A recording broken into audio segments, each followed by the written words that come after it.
It's the first chilly Saturday of October, and a certain group of friends is gathered in an apartment whose decorations appear to have detonated out of a party supply catalog.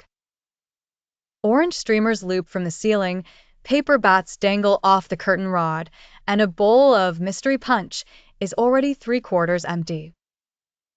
Above it all, a handwritten sign reads, "Costume Contest, the Spooktacular Showdown." At the center of it all stands Joe, undisputed king of organizing things nobody asked for. Joe surveys the scene with satisfaction. It has taken weeks of texts, hints, and delegation, but at last, everyone is here, grudgingly, perhaps, or maybe secretly thrilled to abandon an ordinary evening for an excuse to wear something a little absurd.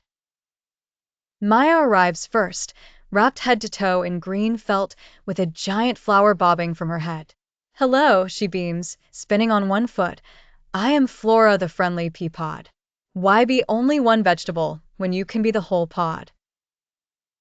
Everyone laughs, more out of appreciation for her commitment than the joke itself.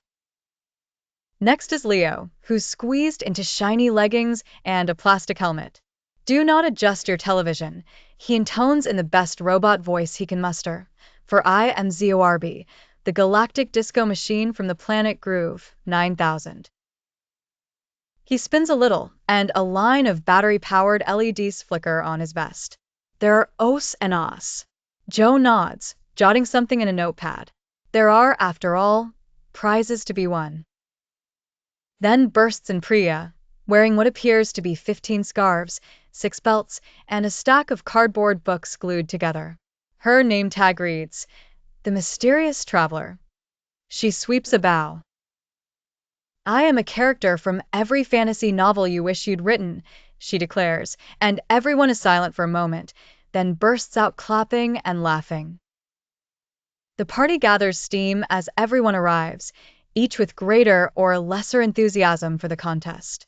Alex, who swore he'd just grabbed something from the thrift store, shows up in a full pirate regalia, hat, eye patch, plastic cutlass, and all.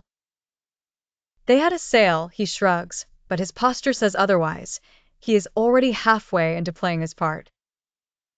Anna, meanwhile, takes the minimalist route, black turtleneck, sunglasses, and a white blank canvas on a string around her neck. She is, as her sign declares, an existential crisis. The group half laughs, half groans. Anna bows low with mock solemnity. "Right, everyone," Joe says, clapping hands. "It's time to begin this spooktacular showdown." But before any competitive spirits can fully awaken, someone cranks the Bluetooth speaker. The playlist lurches into a version of Monster Mash covered by, mysteriously, a brass band from Finland. Screw competition. A conga line forms organically, led by Leo's flashing lights, Anna's debated sense of purpose, and Alex screaming, "R," at random intervals. After several songs, someone suggests an impromptu performance. Best group dance wins a bonus. Priya, never to back down from an unsanctioned competition, yells, "Let's do the funky phantom." Nobody knows the dance, but commitment is 90% of performance. They shuffle and spin, waving arms and giggling loudly enough that the neighbor's dog joins in with howling through the wall. When the music fades, it's time for proper judging. Joe cannot hide his delight in taking up the clipboard. Each contestant must strut their stuff for 2 rounds, enthusiasm and creativity.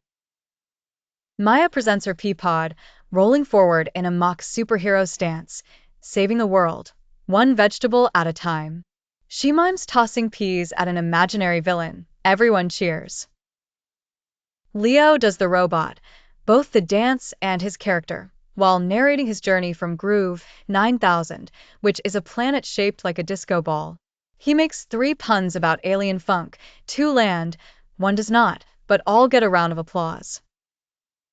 Priya, with all the theatricality she can muster, casts a spell to summon snacks. Alex pretends to sword fight the punch bowl and wins, declaring his victory to Queen and Country.